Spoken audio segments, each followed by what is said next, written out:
Hello, family. 2 Kings chapter 14. In the second year of Israel's king Jehoash, son of Jehoahaz, Amaziah, son of Joash, became king of Judah. He was 25 years old when he became king, and he reigned 29 years in Jerusalem. His mother's name was Jehoaddan. She was from Jerusalem. He did what was right in the Lord's sight, but not like his ancestor David. He did everything his father Joash had done. Yet the high places were not taken away, and the people continued sacrificing and burning incense on the high places. As soon as the kingdom was firmly in his grasp, Amaziah killed his servants, who had killed his father the king.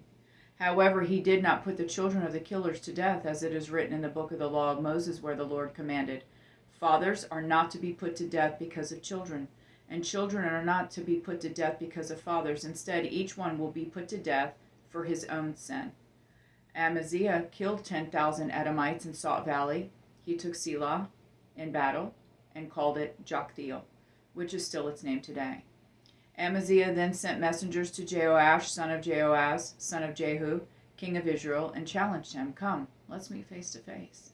King Jehoash of Israel sent word to King Amaziah of Judah, saying, "The thistle in Lebanon once sent a message to the cedar in Lebanon, saying, 'Give your daughters to my son as a wife.' Then a wild animal in Lebanon passed by and trampled the thistle.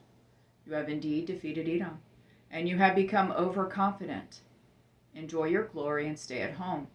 Why should you stir up trouble that you fall, you and Judah with you?" But Amaziah would not listen, so King Jehoash of Israel advanced. He and King Amaziah of Judah met face to face at Beth Shemesh, that belonged to Judah. Judah was routed before Israel, and each man fled to his own tent. King Jehoash of Israel captured Judah's king, Amaziah son of Joash, son of Ahaziah, at Beth Shemesh. Then Jehoash went to Jerusalem and broke down 200 yards of Jerusalem's walls from the Ephraim gate to the corner gate. He took all the gold and silver, all the articles found in the Lord's temple and in the treasuries of the king's palace, and some hostages. Then he returned to Samaria. The rest of the events of Jehoash's reign, along with all his accomplishments, his might, and how he waged war against King Amaziah of Judah, are written in the historical record of Israel's kings. Jehoash rested with his ancestors, and he was buried in Samaria with the kings of Israel. His son Jeroboam became king in his place. Judah's king Amaziah, son of Joash, lived 15 years after the death of Israel's king. Jehoash, son of Jehoahaz. The rest of the events of Amaziah's reign are written in the historical record of Judah's kings.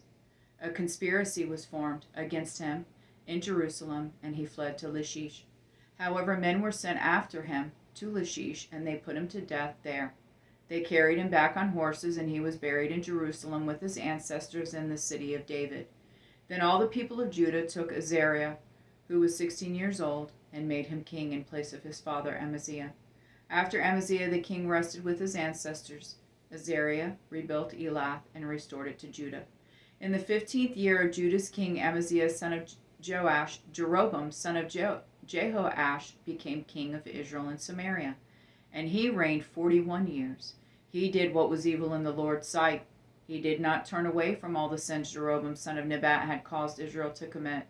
He restored Israel's border from Lebo-Hamath as far as the sea of the Arabah, according to the word of the Lord.